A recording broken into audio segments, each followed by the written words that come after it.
Hello, everyone. It is a privilege for me to be with you today and to give you a presentation. We are now on the second element of real estate investment, which is volume of investment activity.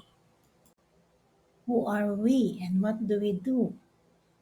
It is in our hearts to serve the needs of real estate sellers and buyers by giving them good advice that lead to wise investment or decision.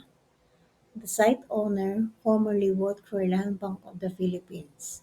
She is now a PRC licensed real estate broker, appraiser, and consultant. Volume of investment activity. The volume of investment activities play a crucial role in shaping an investor's strategy and the type of financing required. Whether an investor is flipping properties for quick profits or holding them in a portfolio for income, increasing the number of units involved can enhance profit potential. For instance, buying, managing, and holding more units can lead to higher income, while flipping more properties can boost profits. Impact of transaction costs on profitability.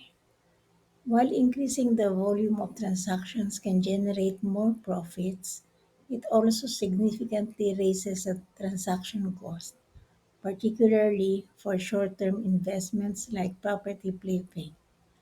For example, a lender may charge 1 or 2 percentage service charges each time a loan is obtained for a house flip, which can quickly add up.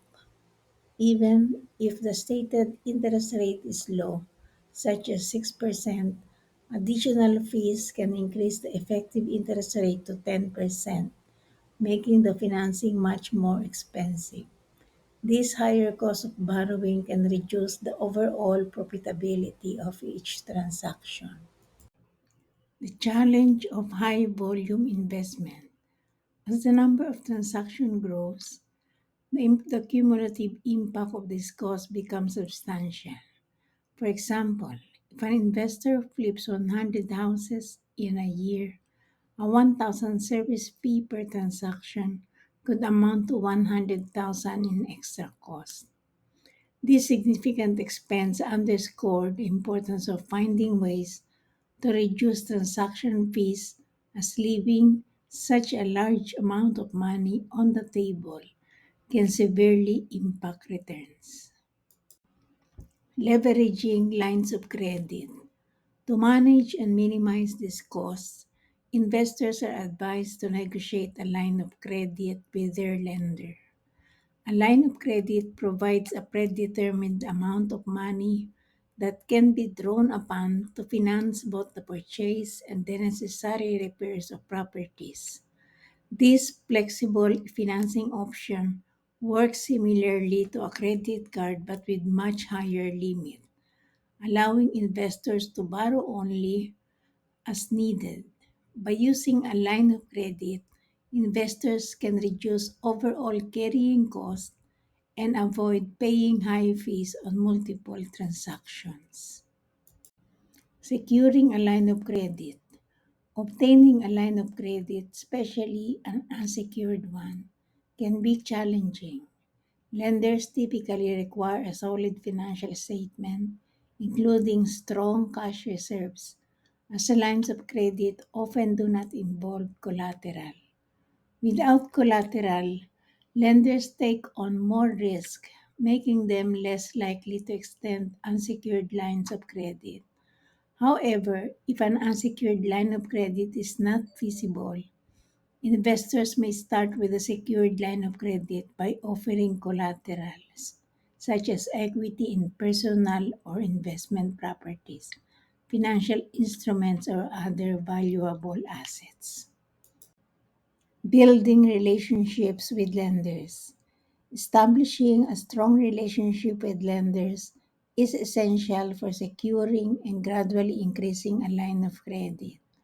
Over time, as investors demonstrate their ability to repay loans consistently and maintain a healthy financial profile, lenders may become more comfortable extending larger limits.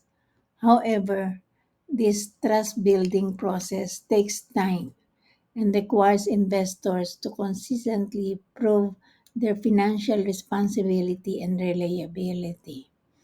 If lenders perceive that an investor's financial strength is depleted, they may be unwilling to provide further credit, emphasizing the importance of maintaining a solid financial standing. For any question or clarification, you may send us an email at espirituangie@gmail.com. Thank you everyone for watching.